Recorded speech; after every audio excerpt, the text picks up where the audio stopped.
Listen up, you may well be vindicated. We are back with an out-of-this-world town square and a new book out later this week. Government officials, pilots, and scientists going on the record about their own close encounters.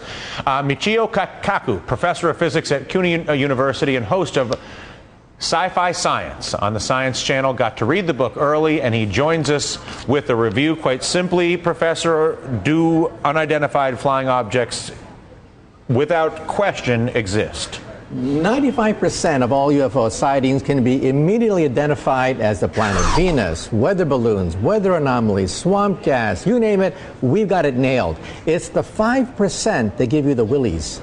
5% remain totally unexplained. And you're saying to 5% unexplained to the point where they are legitimately an unidentified flying object. And we're talking about generals. We're talking about Air Force pilots. We're talking about governors of states that claim that, hey, this is beyond our understanding of the laws of physics. Can I have an unidentified flying object that is not necessarily from some other place? It's possible, but we've looked at all the alternatives. These are multiple sightings by multiple modes. In other words, pilots, eyewitnesses, radar, visual sightings. These are very hard to dismiss, the handful of sightings. One over Alaska, another over Belgium, another over Iran. The handful of things that still cannot be explained defy known laws of physics. So then, by that definition, does this confirm the existence of life on other planets, in your opinion? I wouldn't go that far. We need alien DNA or an alien chip. That would nail it to the wall right there.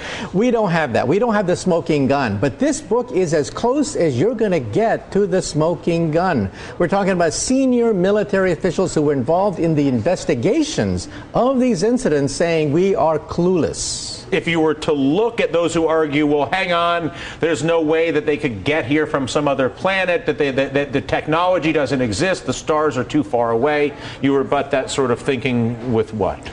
Those people assume that there may be 100 years ahead of us, in which case it's impossible for them to reach us. But if they're 1,000, 1,000,000 years ahead of us, then new laws of physics begin to open up. So we have to open our mind to the possibility that they're not just a super version of us, that they could be thousands, millions of years more advanced. Why would they not then pay us a visit in a way that is more recognizable? Go visit the White House, maybe stop out to Yellowstone. My point of view is if you're walking on a country road in St. Anthill, do you go down to the ants and say, I bring you trinkets, I bring you beads, I give you nuclear energy, or perhaps maybe you step on a few of them? If they're that advanced, maybe they simply are not that interested in us. All right. Listen, Professor, it is an absolute pleasure. If we have any strange sightings, at least now I know who to call. Before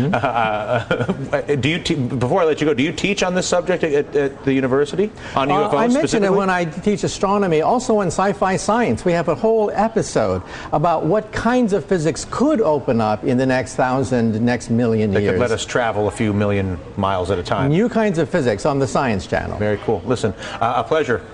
That does it for us. I'm Dylan Radigan. Hardball's up right now.